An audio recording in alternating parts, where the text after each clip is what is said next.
बार की बात है, एक जंगल में एक नाग नागिन का जोड़ा रहता था। नाग नागिन के अलावा वहीं पास में एक नेवले और उसका परिवार भी रहता था। नेवले और नाग नागिन की आपस में बहुत लड़ाई होती थी। नाग नागिन हमेशा शांति से रहना चाहते थे, पर नेवला उन दोनों को मार डालना चाहता था और इस तरह से वो दोनों हमेशा से एक दूसरे से लड़ते थे। एक रोज नाग नागिन नेवले के घर के पास से गुजर रहे थे। आज मैं इन दोनों को नहीं छोड़ूंगा, मार ही डालूंगा। आज तो दावत होगी, दावत भगवान, दावत। नेवला जाकर नाग नागिन के ऊपर हमला कर देता है। नाग नागिन मानव रूप में थे और अचानक से हुए हमले के कारण नागिन को चोट आ जाती है और ये देखकर नाग को बहुत जोर से गुस्सा आता है। नाग अपने असली रूप में आकर एक काला बड़ा सांप बन जाता है। तेरी इतनी हिम्मत, तूने मेरी नागिन को चोट पहुंचाई। हमने आज तक तुझे कभी कुछ नहीं बोला, लड़ाई भी हमेशा तूने ही की, मगर आज तू बचेगा नहीं। नाग गुस्से में जोर से फूंक मारकर नेवले पर ढेर सारा जहर डाल देता है और उसे पूंछ में लपेटकर काट काट कर मार डालता है। तभी नेवली नेवले को बचाने के लिए नागिन को मारने आती है, पर नागिन भी उसे मार डालती है। नाग नागिन उन दोनों को मारकर बहुत खुश होते हैं। अब हमें कोई खतरा नहीं है, हमने हमारे दुश्मन को खत्म कर दिया है। कि तभी नागिन को किसी के रोने की आवाज आती है। ये रोने की आवाज कहाँ से आ रही है? कौन से रोने की आवाज? मुझे तो कोई रोने की आवाज नहीं आ रही। रहने दो, तुम्हें नहीं पता। मैं गर्भवती हूँ तो मुझे ज्यादा महसूस होता है। तुम तो पागल हो। सुनो, ये आवाज तो यहाँ जमीन के अंदर से आ रही है। ये तो नेवले का घर है। तुम्हें इसके अंदर जाकर देखना चाहिए। नाग मानव रूप से सांप रूप में वापस आकर उस बिल के अंदर जाता है और अपने मुंह में पकड़कर एक नेवले के बच्चे को लेकर आता है। ये देखो, ये बच्चा तो नेवले का है। और हाँ, हमने इसके माँ बाप दोनों को मार दिया। हम इसे जंगल में अकेला छोड़ के नहीं जा सकते। अगर ऐसा किया तो जंगल के जानवर इसे मार कर खा जाएंगे। पर ये एक नेवला है, इसके साथ में कैसे रखेंगे? मुझे कुछ नहीं पता। मैं भी माँ बनने वाली हूँ और ऐसे में इस प्यारे छोटे बच्चे को अकेला नहीं छोड़ सकती। और नागिन जिद करके उस नेवले के बच्चे को घर ले आती है और दोनों उसे पालने लगते हैं और उसका नाम निवेश रख देते हैं। नाग नागिन के पास एक बोलने वाला तोता भी होता है जो उन्हें आसपास की बातें बताता था। निवेश और तोते की भी बहुत अच्छी दोस्ती हो जाती है और फिर नागिन के एक सुंदर लड़की होती है जिसका नाम बेला रखा जाता है। बेला और निवेश बचपन में साथ खेलते, साथ सोते और साथ ही मस्ती करते थे। मगर जहां बेला इच्छाधारी नाग नागिन की लड़की होने की वजह से मानव रूप में थी, वहीं निवेश अपने नेवले रूप में ही रहता था। धीरे धीरे निवेश और बेला बड़े होने लगे और फिर एक दिन, माँ देखो, निवेश ने मुझे नाखून मारा। नी माँ, वो गलती से हुआ। पता नहीं मुझे अचानक क्या हुआ कि मैंने नाखून मार दिया। नागिन चिंता में आकर नाग के पास जाती है। सुनिए, मुझे अपनी बेला की बहुत चिंता सता रही है। कहीं नीवू बेला को मार ना दे। ये तो तुम्हें पहले सोचना चाहिए था। खैर, दोनों बच्चे हैं, खेलते खेलते वक्त बीत जाएगा, तुम फिक्र मत करो। वैसे भी बेला पूरी तरह नागिन बनी नहीं है, तो उससे निवेश को कोई खतरा नहीं होगा। और ऐसे ही लड़ते झगड़ते दोनों बड़े हो गए।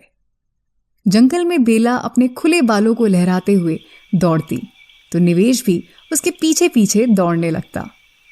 धीरे धीरे बेला और निवेश में बहुत प्यार हो गया। दोनों एक दूसरे के बिना रहते ही नहीं थे। सुनो भगवान, तुम्हें जो डर था वो डर मुझे भी सता रहा है। अब बेला बड़ी हो गई है और उसमें से नागिन की गंध भी आने लगी है।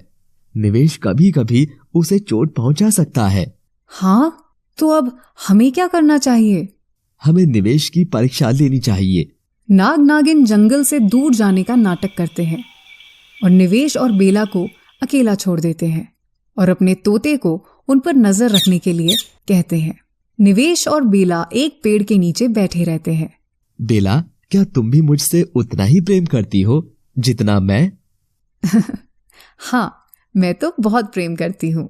तभी किसी की जोर से हंसने की आवाज आती है। दोनों देखते हैं ऊपर एक चील उड़ रही होती है। क्यों रे नेवले, तू उसी से प्रेम कर बैठा जिसके माँ बाप ने तेरे माँ बाप को मार डाला। मेरे माँ बाप को? पर मैं तो इन्हें जंगल में मिला था। कितना मूर्ख है तू। नाग नागिन ने मिलकर तेरे माँ बाप को धोखे से मार डाला था और तुझे बंदी बनाकर उठा लाए ताकि तू उम्र भर इनकी गुलामी करे। ये सुनते ही निवेश को बहुत जोर से झटका लगता है। निवेश क्रोध में आकर खड़ा होता है और बेला को चुनौती देने लगता है। कितना अच्छा नजारा है। अब दोनों में से कोई ना कोई एक दूसरे को मार डालेगा और फिर मैं उसका स्वादिष्ट मांस खाऊंगा। तुम गलत समझ रहे हो निवेश, ये जरूर हमारी लड़ाई करा रहा है। नहीं, मैं किसी को नहीं छोड़ूंगा। ये कहते हुए निवेश बेला पर कूदता है। बेला को भी क्रोध आता है और वो भी लड़की से नागिन बन जाती है। दोनों एक दूसरे के ऊपर टूट पड़ते हैं कि तभी एक आवाज आती है, रुक जाओ।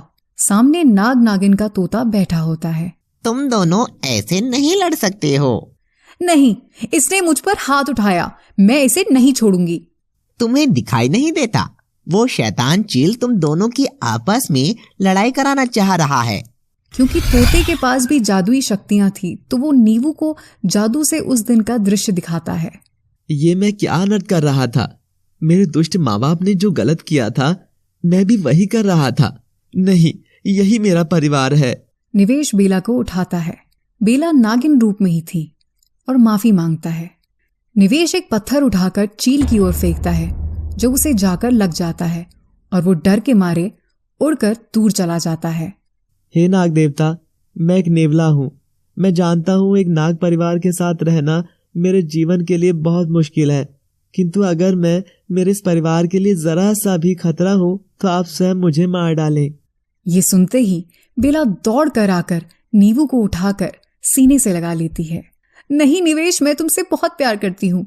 अगर तुम मुझे खा भी जाओ तब भी मैं तुमसे इतना ही प्यार करूंगी। तभी नाग नागिन प्रकट हो जाते हैं। माँ, बाबा, आप दोनों? हाँ, हम दोनों यहीं थे और सब देख रहे थे। हमने निवेश की परीक्षा ली कि कहीं वो तुम्हारे लिए खतरा तो नहीं है, पर निवेश तुमसे बहुत प्यार करता है और हम तुम दोनों की शादी करवाएंगे। नाग नागिन निवेश और बेला की शादी करवा देते हैं। जैसे ही निवेश की शादी बेला से होती है वो आधा नेवला और आधा नाग बन जाता है। माँ, ये क्या हुआ? निवेश ये क्या बन गया? तभी नागदेव प्रकट होते हैं। निवेश का सच्चा प्यार देखकर मैंने उसे कुछ सर्प शक्तियां प्रदान की हैं। अब वो नेवले के शरीर से मुक्त है और मानव रूप में आ सकता है। और तभी निवेश एक बहुत सुंदर मानव में बदल जाता है। बेला बहुत खुश होती है। दोनों गले लगते हैं और हंसी खुशी जिंदगी जीने लगते हैं। निवेश और बेला जंगल में एक पेड़ के नीचे बैठे होते हैं। बेला, तुम क्या मुझसे सच में इतना अधिक प्रेम करती हो जो एक नेवले के साथ रहने लग गई?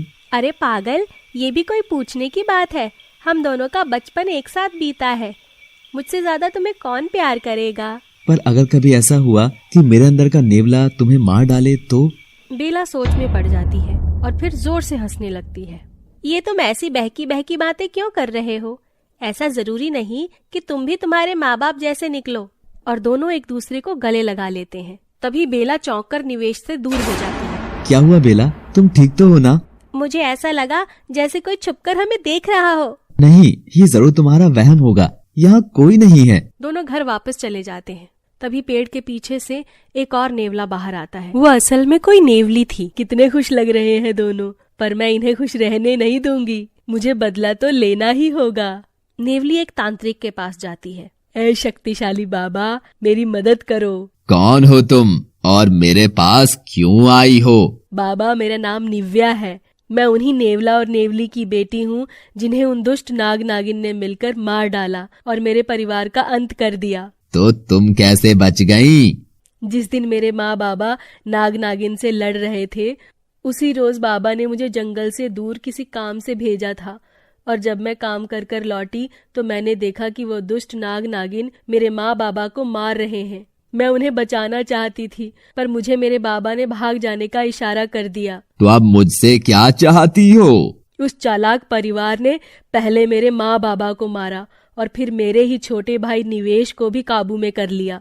मुझे बदला लेना है बाबा, मुझे शक्ति चाहिए। पर बदले में मुझे क्या मिलेगा? वो एक नाग नागिन का जोड़ा है जिनके पास नागमणि भी होगी। अगर वो मैं आपको लाकर दे दूं तो आप सबसे शक्तिशाली तांत्रिक बन जाओगे। तांत्रिक लालच में आकर निव्या को वेश बदलने की शक्तियां दे देता है। लो, अब तुम इच्छाधारी नेवली बन चुकी हो, जो किसी भी मानव या उसकी किसी चीज के स्पर्श से कुछ देर के लिए उसके जैसी बन सकती है। कुछ देर के लिए बस? हाँ, और ध्यान रहे, अगर वो असली इंसान तुम्हारे सामने आ जाएगा तो तुम्हारा ये छल भी उसके सामने आ जाएगा और तुम वापस एक नेवली बन जाओगी। निव्या तांत्रिक को हाथ जोड़कर धन्यवाद कहकर वापस जंगल में आती है। नाग नागिन, अब मैं तुम्हारे पूरे परिवार का नाश कर दूंगी, कोई नहीं बचेगा। पर अगर मेरा भाई मेरा साथ दे तो मैं आराम से इस काम को अंजाम दे सकती हूँ। मुझे निवेश से बात करनी होगी। निव्या नाग नागिन के घर के पास जाती है और देखती है कि नागिन जंगल की ओर जा रही है। अगर मैं नागिन बनकर बेला को निवेश से दूर कर दूं तो मुझे निवेश से बात करने का अधिक समय मिल जाएगा। और वो नागिन का रूप लेने की सोचती है। निव्या नागिन के बाहर सूख रहे कपड़ों को छूकर तुरंत नागिन बन जाती है और बेला के पास जाती है। बेला बिटिया, अरे ओ बेला बिटिया। जी माँ, ये आप कैसे बोल रही हैं? नहीं, वो मुझे बस तुम पर प्यार आ गया था। वो मुझे शिव की पूजा करनी है तो तुम थोड़े बेलपत्र ले आओगी? क्यों नहीं माँ, मैं अभी लेकर आई। और वो चली जाती है। जैसे ही बेला बाहर आने वाली थी, निव्या उसके बालों को स्पर्श कर देती है और बेला का रूप ले लेती है। अब मुझे निवेश के पास जाकर कुछ ऐसा करना होगा जिससे निवेश बेला से नफरत करने लगे। निवेश, कहाँ हो तुम? मैं तो यही हूँ कमरे में, अभी तो तुम मिलकर गई थी। हाँ, मैं भी ना कितनी पागल हूँ। तुम्हें आंखों के सामने ना देखूं तो बेचैन हो जाती हूँ। क्या बात है, आज सुबह सुबह मेरी नागिन को मुझ पर बड़ा प्यार आ रहा है। हाँ, क्यों नहीं आएगा।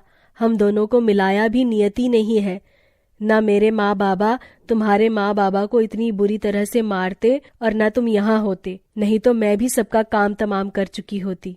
निवेश चौंक जाता है। कितनी अजीब बात है ना निवेश, तुम नेवला होकर नाग परिवार में आ गए, पर अगर तुम अपने परिवार के पास होते तो क्या तुम मिलते? हाँ, मगर तुम तुम्हारे माँ बाबा से जरूर मिल पाते। ये आज तुम कैसी बातें कर रही हो? क्या हो गया है तुम्हें? मैं सब जानती हूँ निवेश, तुम्हें मेरे माँ बाबा पर क्रोध आ रहा होगा कि उन्होंने तुम्हें अनाथ कर दिया, पर अब तो तुम नेवला नहीं रहे और देखो, अब तो तुम्हारी पहचान भी नाग ही बन गई। बस करो बेला, आज ये कैसी बातें कर रही हो?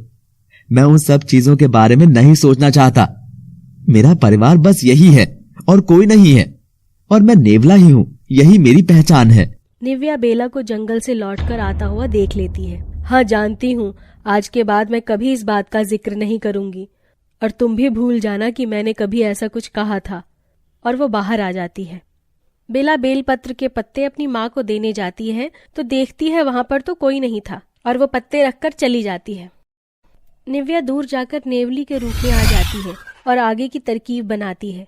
इधर निवेश। बेला ने आज जो बातें कही हैं, मुझे उसके बारे में नहीं सोचना चाहिए। अब से मेरा परिवार यही है और मैं इन सबसे बहुत प्यार करता हूँ। निव्या ये देखकर चौंक जाती है। अरे बेवकूफ भाई, क्या हो गया तुझे?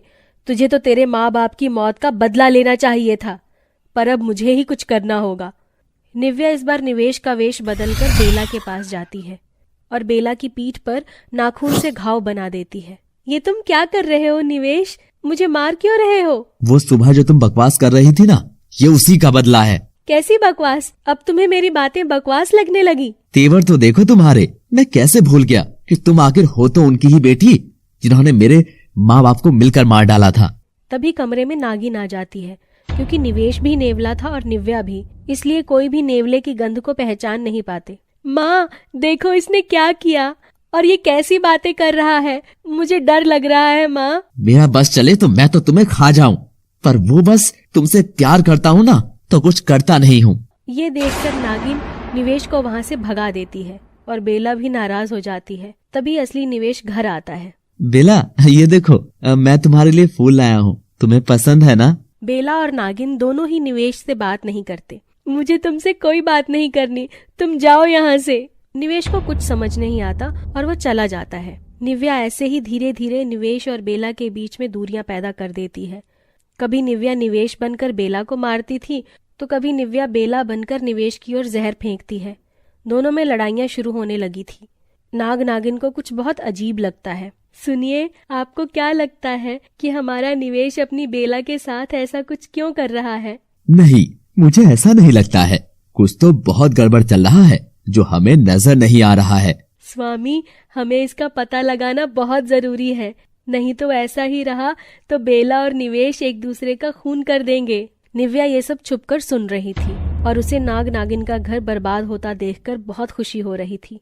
बस बहुत जल्दी निवेश को ये एहसास हो जाएगा कि ये नाग नागिन का परिवार इसका परिवार नहीं है, बल्कि ये खूनी है। फिर मैं और मेरा भाई दोनों मिलकर इस पूरे खानदान को खा जाएंगे। हा हा हा हा हा। नाग नागिन भोलेनाथ की तपस्या करने के लिए पहाड़ों में जाने की सोचते हैं और निवेश और बेला को अकेला छोड़ देते हैं। मैं जानती हूँ तुम दोनों की अभी बहुत लड़ाइयाँ हो रही हैं, पर तुम दोनों हमेशा याद रखना कि तुम दोनों एक दूसरे का प्यार हो और कोई तीसरा तुम्हारे बीच ना आने पाए। बेला और निवेश एक दूसरे की ओर देखते हैं और नाग नागिन चले जाते हैं। निवेश, आखिर हम लड़ क्यों रहे हैं? मैं नहीं जानता बेला, मुझे आखिर हुआ क्या है और तुम भी इतनी नाराज क्यों रहती हो? दोनों रोते हुए गले मिलते हैं। जो हुआ उसे भूल जाओ निवेश, हम दोनों एक दूसरे से बहुत प्यार करते हैं, हमारे बीच में कभी भी कोई तीसरा नहीं आ सकता। निवेश मानव रूप से आधा नाग और आधा नेवला रूप में आ जाता है। हाँ बेला, मैं भी तुमसे बहुत प्यार करता हूँ, मैं तुम्हें कभी चोट नहीं पहुँचाऊंगा। बेला के आंसू पोंछते हुए पूंछ हिलाने लगता है, जिसे देखकर बेला बहुत हंसती है। दोनों खुशी खुशी कमरे में चले जाते हैं। निव्या दूर खड़े होकर गुस्से में ये सब देख रही थी और जोर से चिल्लाती है, छी, प्यार ही प्यार, इनका प्यार तो मुझे मेरा बदला कभी पूरा करने नहीं देगा। तांत्रिक की दी हुई शक्तियों के साथ मुझे कुछ आइडिया सोचना होगा। नाग नागिन, मैं नहीं छोड़ूंगी तुम्हारे परिवार को। चालाक नागिन, तूने जो मेरे भाई पर जादू किया है, मैं उस जादू को मेरी नफरत से खत्म कर दूंगी। अब देखना तू मैं क्या करती हूँ। बेला और निवेश पिछला सब कुछ भूलकर अपनी जिंदगी की शुरुआत करते हैं, मगर जो जहर निव्या दोनों के मन में घुल चुकी थी, उसका असर अब उनके प्यार पर होने लगा था। बेला निवेश के पास सोने से डर रही थी कि कहीं निवेश रात में उसे मार ना दे, और चद्दर उठाकर बाहर जाने लगती है। कहाँ जा रही हो बेला? वो निवेश, मुझे अकेले सोना है बिस्तर पर, तो मैं माँ के कमरे में सो जाती हूँ, तुम यहीं सो जाओ। निवेश को अजीब लगता है। अब निवेश भी डरकर रहने लगा था। जब भी बेला नागिन के रूप में रहती थी, उसे देखकर निवेश को ऐसा लगता जैसे बेला कभी भी उसे डस लेगी। और धीरे धीरे कुछ दिनों में ही दोनों ने बातें कम कर दी। और एक दिन बेला पेड़ के नीचे बैठी हुई थी, तभी उसे एक आवाज आती है जो किसी लड़के की थी। बेला आवाज का पीछा करते हुए उस ओर जाती है और देखती है कि सामने एक लड़का पड़ा हुआ है और उसके पाँव में चोट लगी है। अरे ये क्या, तुम तो जख्मी हो। बेला उसके पास जाकर उसे खड़ा करती है और पत्थर पर बिठा देती है। जैसे ही बेला की नजर उस सुंदर नौजवान लड़के पर पड़ती है, तो वो बस उसे देखती ही रह जाती है। ये इतना सुंदर लड़का हमारे जंगल में क्या कर रहा है? मैं इस पर से अपनी नजरें क्यों नहीं हटा पा रही हूँ? तभी वो लड़का बेला के सामने हाथ हिलाकर बोलता है, कहाँ खो गई आप सुंदरी? सुंदरी? नहीं नहीं, मेरा नाम बेला है। और आपका? मेरा नाम कल्पित है, मैं पास ही के गांव में रहता हूँ। मैं यहाँ से गुजर रहा था कि तभी मेरा पाँव इस पत्थर से टकरा गया और मुझे चोट आ गई। बेला बस उसके चेहरे की ओर देखती ही रहती है। कितना मनमोहक चेहरा है, ये मुझे क्या हो रहा है? मैं इसकी ओर आकर्षित कैसे हो सकती हूँ? पर आप जैसी इतनी सुंदर लड़की यहाँ वन में क्या कर रही है? वो मैं भी बस यहाँ से गुजर ही रही थी। अच्छा, क्या यहाँ तुम अपने परिवार के साथ रहती हो? हाँ, मैं यहाँ बस अपने माँ बाप के साथ रहती हूँ। अच्छा बेला, तो मैं यहाँ अक्सर आता जाता रहता हूँ, क्या तुम मुझसे यूं ही मिलोगी? ये सुनते ही बेला खुशी से चिल्लाती है, हाँ हाँ, क्यों नहीं मिलूंगी, बिल्कुल मिलूंगी। बेला उसका हाथ पकड़ लेती है। दोनों शर्मा जाते हैं और बेला घर को लौट जाती है। अब बेला और कल्पित बनी हुई निव्या दोनों रोज मिलने लगती है। धीरे धीरे बेला निवेश से एकदम दूर हो जाती है और निवेश बेला से। और एक दिन बेला के माँ बाप नाग नागिन वापस लौटकर आ जाते हैं और देखते हैं कि बेला और निवेश एक दूसरे से पहले से भी अधिक नाराज हैं। ये देखकर नाग नागिन बहुत दुखी होती है और इस और कल्पित बेला को फिर से मिलने बुलाता है। बेला, मुझे तुमसे प्यार हो गया है और मैं अपनी पूरी जिंदगी सिर्फ तुम्हारे साथ ही बिताना चाहता हूँ। ये सुनते ही बेला झूम उठती है और कल्पित के गले लग जाती है। मैंने तो जिस दिन तुम्हें पहली बार देखा था, मुझे तभी तुमसे प्यार हो गया था। मैं भी बस तुम्हारे पास ही रहना चाहती हूँ। और बेला निवेश के बारे में बिल्कुल भी नहीं सोचती और अपने घर लौट जाती है। बेला, तुम कहाँ रहती हो आजकल? ना तुम मेरे पास बैठती हो और ना ही कोई बात करती हो मुझसे। मुझे तुमसे कोई बात नहीं करनी। बेला अपनी माँ बाबा के पास जाती है। माँ, मैं अब यहाँ नहीं रहना चाहती। मुझे एक इंसान से प्रेम हो गया है। पर बेला, निवेश तुम्हारा पति है। माँ, अनजाने में किया हुआ प्यार था निवेश मेरा, पर मैं अब निवेश से प्यार नहीं करती। ये क्या बेवकूफी है बेला? ये क्या हो गया है तुम्हें? हाँ, मैं तो बेवकूफ थी जो इस अजीब से आधे नेवले और आधे सांप से प्यार कर बैठी। पर आप दोनों तो समझदार थे ना, मुझे क्यों नहीं रोका? बेला गुस्से में घर छोड़कर चली जाती है। उधर निवेश ये देखकर बहुत रोता है और वो भी चला जाता है। निव्या दूर खड़ी होकर ये सब देखकर खुश हो रही थी। अब नाग नागिन एकदम अकेले हो चुके हैं, पर बेला को थोड़ा और कमजोर करना होगा। कि तभी वो कल्पित का रूप लेकर बेला के पास जाती है। कल्पित, मैं तुम्हारे लिए सब छोड़कर आ गई हूँ। कल्पित और बेला गले मिलते हैं और साथ रहने लगते हैं। निवेश भी अपनी जिंदगी जंगल में बिताने लगा था कि तभी निवेश के सामने एक सुंदर सी कन्या आकर खड़ी हो जाती है, जो निव्या होती है। कौन हो तुम बहन? बहन ही तो हूँ मैं तुम्हारी निवेश। मेरा नाम निव्या है। बहन? मेरी बहन? पर मेरी तो कोई बहन नहीं है। तुम्हें नहीं पता, पर मैं तुम्हारी बड़ी बहन हूँ और यहाँ हमारे माँ बाबा की मौत का बदला लेने आई हूँ। निव्या, तुम ऐसा कुछ नहीं करोगी। वो नाग नागिन अब मेरे भी माँ बाप हैं। तुम्हें दिखाई क्यों नहीं दे रहा निवेश? उन्होंने चाल चलकर हमारा परिवार खत्म कर दिया और तुमसे तुम्हारी नेवला होने की पहचान तक छीन ली। तुम क्या बन गए हो, देखो जरा।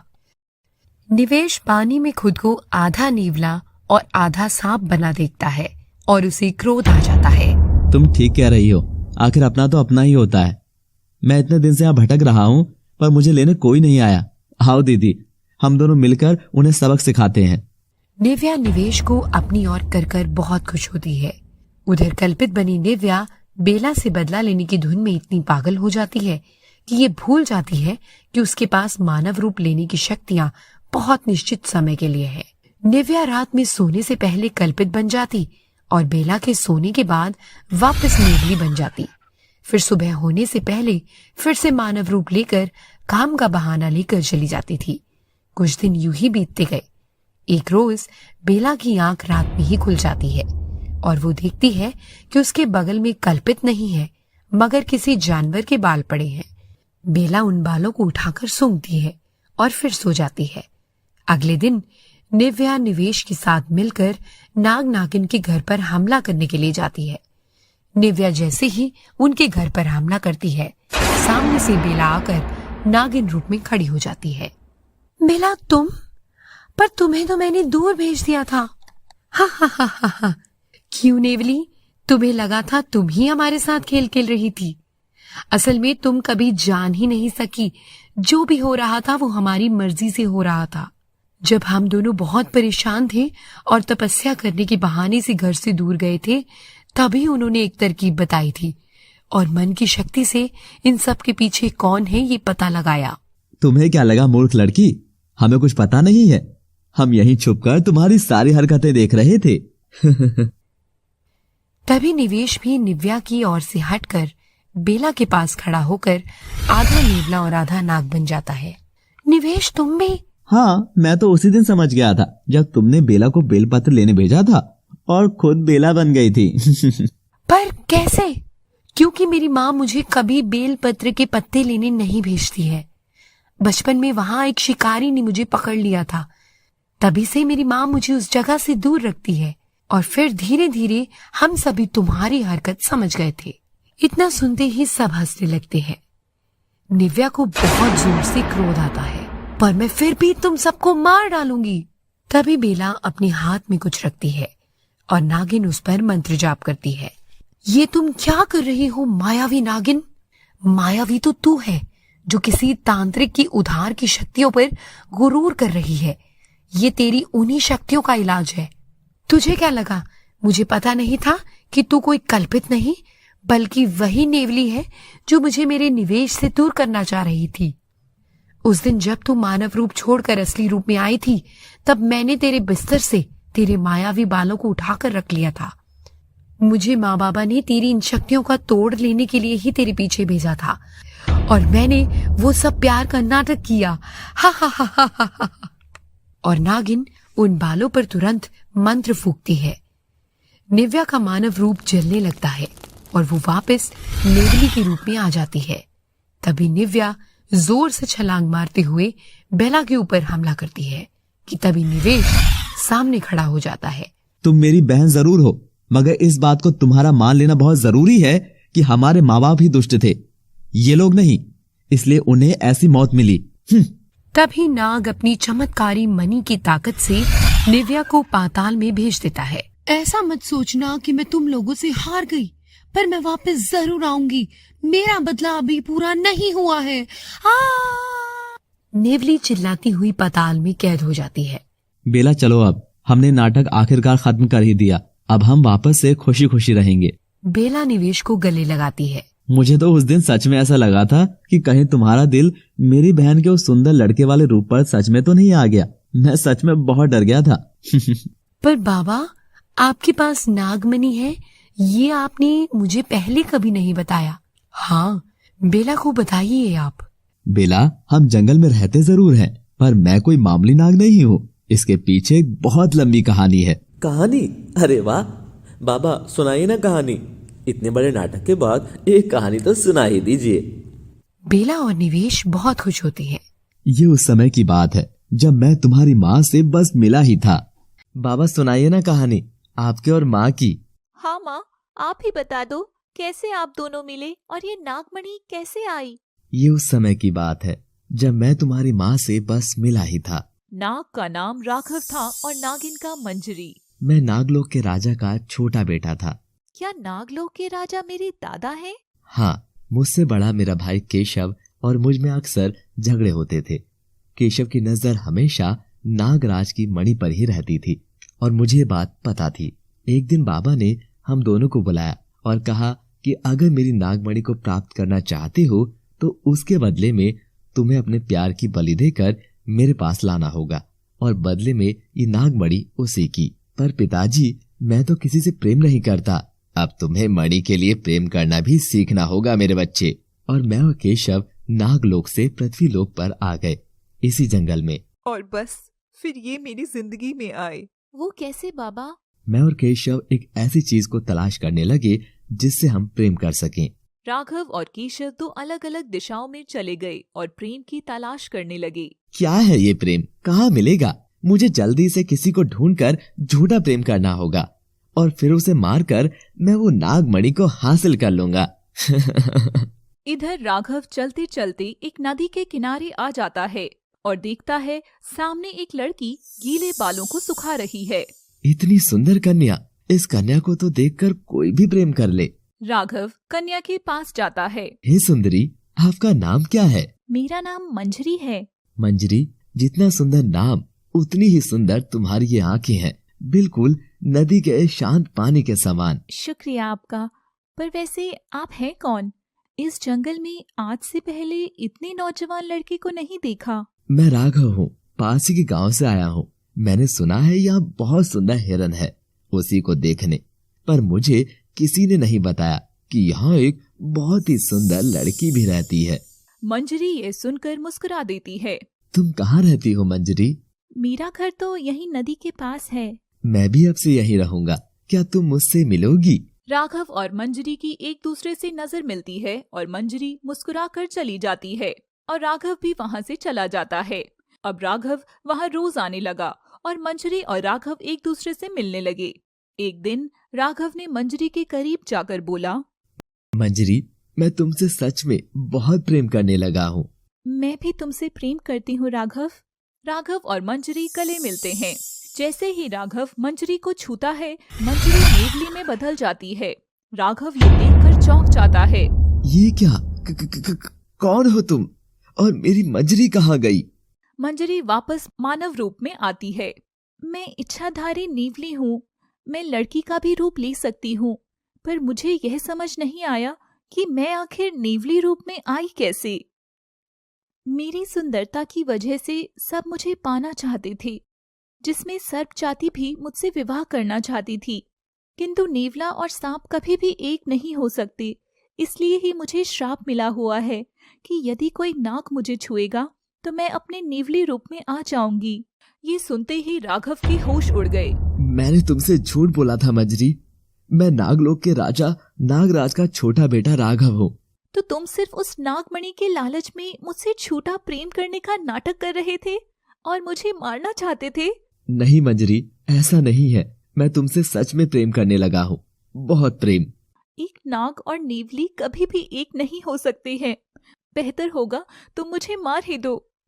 और एक कुल्हाड़ी उठाकर राघव के हाथ में दे देती है और जमीन पर झुक जाती है। राघव कुल्हाड़ी हाथ में लेकर रो रहा था और कुल्हाड़ी फेंक देता है। मैं तुम्हें कैसे मार सकता हूँ? मुझे ऐसी कोई भी नागमणि नहीं चाहिए जो मुझे मेरी मंजरी से दूर करे। मैं सच में तुमसे बहुत प्रेम करता हूँ। ये सुनते ही मंजरी खड़ी होती है और राघव की ओर देखती है और उसके आंसू पोंछती है। जैसे ही वो उसे छूती है तो तुरंत ही नेवली बन जाती है। मंजरी के नेवली अवतार को देखकर राघव भी खुद पर काबू नहीं कर पाता और काला नाग बन जाता है और दोनों एक दूसरे से लड़ते हैं। कि कभी राघव वापस मानव रूप में आता है और जमीन पर पड़ी मंजरी से कहता है, तुमने ठीक ही कहा था मंजरी, एक नाग और नेवली कभी एक नहीं हो सकते। मैं नहीं चाहता कि मैं तुम्हें मारूं और मैं खुद पर काबू भी नहीं कर पाऊंगा, तो बेहतर ये होगा कि मैं वापस नागलोक जाता हूँ। और ये कहकर चला जाता है। जमीन पर पड़ी नेवली रूपी मंजरी मानव रूप ले लेती है और रोने लगती है। हे ईश्वर, ये कैसा अन्याय किया तूने हम दोनों के प्यार में। मैं भी तुमसे बहुत प्रेम करती हूँ राघव, पर मुझे भी डर है कि कहीं तुम्हें चोट ना पहुंचा दूं। इस और केशव भी भटकता हुआ उस नदी के पास आ जाता है। केशव की नजर नदी किनारे उदास बैठी हुई मंजरी पर पड़ती है और वो बस उसे देखता ही रह जाता है। इतनी सुंदर कन्या, इससे तो किसी को भी प्रेम हो जाएगा। अब मुझे देरी नहीं करनी चाहिए। केशव मंजरी के समीप जाता है। हे सुंदरी। मंजरी को लगा राघव वापस आ गया और वो खुशी से मुड़कर देखती है, पर वहाँ केशव ही होता है। तुम कौन हो और मुझसे क्या काम है? हे सुंदरी, इतना भी कड़वा ना बोलो।